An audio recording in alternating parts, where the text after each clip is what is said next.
Hi అండి, అందరికీ నమస్కారం. పూజ శ్రీ ఛానల్కి స్వాగతం సుస్వాగతం. చికెన్ కర్రీ అయితే చేస్తున్నాను. ఇలా వాష్ చేసి పెట్టుకున్న చికెను, ఉప్పు,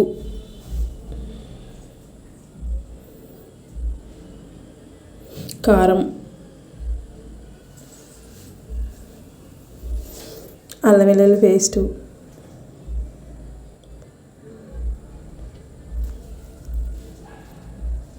పసుపు,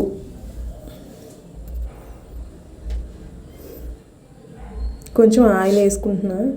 ఆయిల్ వేసుకుని కలిపితే మసాలా అంతా బాగా పడుతుంది అనమాట చికెన్కి.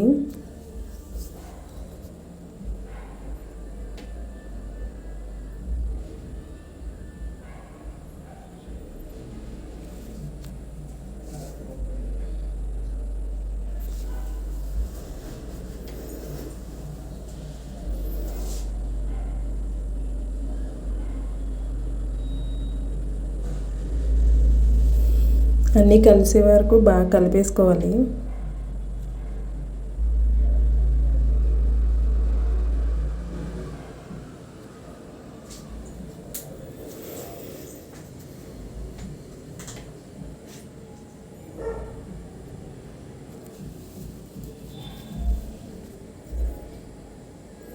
మొత్తం కలిసే వరకు కలిపేసుకొని మూత పెట్టేసుకొని ఒక పావు గంట వరకు అయితే ఉంచాను.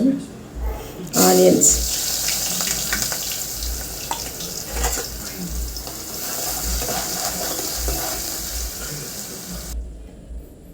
అవి కొంచెం వేగిన తర్వాత చికెన్ అయితే వేస్తున్నాను.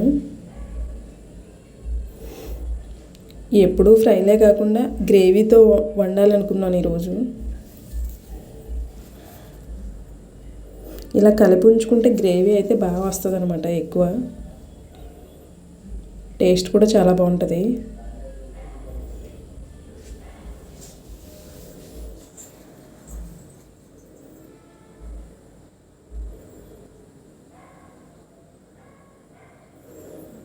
మూత పెట్టేశాను.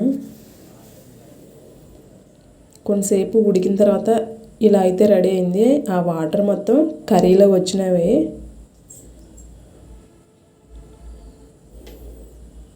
ఇంకా కొంచెం మెత్తగా ఉడకాలని చెప్పి కొంచెం వాటర్ అయితే వేసాను. ఇది పారం కోడి కాబట్టి కొంచెం వాటర్ వేస్తున్నాను అనమాట.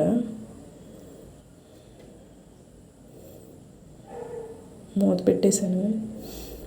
ఉడికిపోయింది బాగా. గరం మసాలా కొంచెం వేసాను.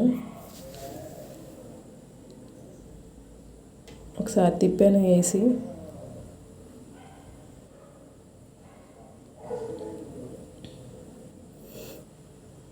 ఇంకా ఉడకాలి. ఆ వాటర్ అంతా కొంచెం ఇనికే వరకు ఉడికించుకుంటే సరిపోతుంది. సరిపడా గ్రేవీ వస్తుంది. కొత్తిమీర కూడా వేసాను.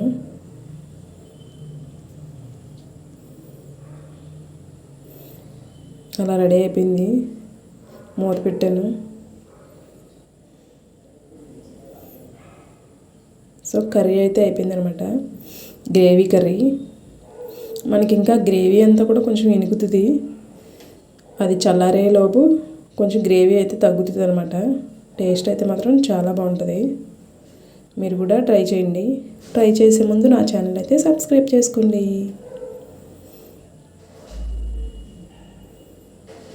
గ్రేవీ మేము చాలా తక్కువ తింటాం అనమాట. ఈసారి గ్రేవీతో వండాలని చెప్పేసి వండాను.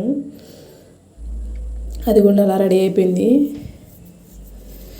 మనం పారం కోడి కానీ నాటుకోడి కానీ ఎప్పుడు కొంచెం గట్టిగా అనిపిస్తే 2 కొబ్బరి ముక్కలు వేసుకుంటే మాత్రం బాగా ఉడుకుతుంది అనమాట. అదిగోండి కర్రీ రెడీ అయిపోయింది.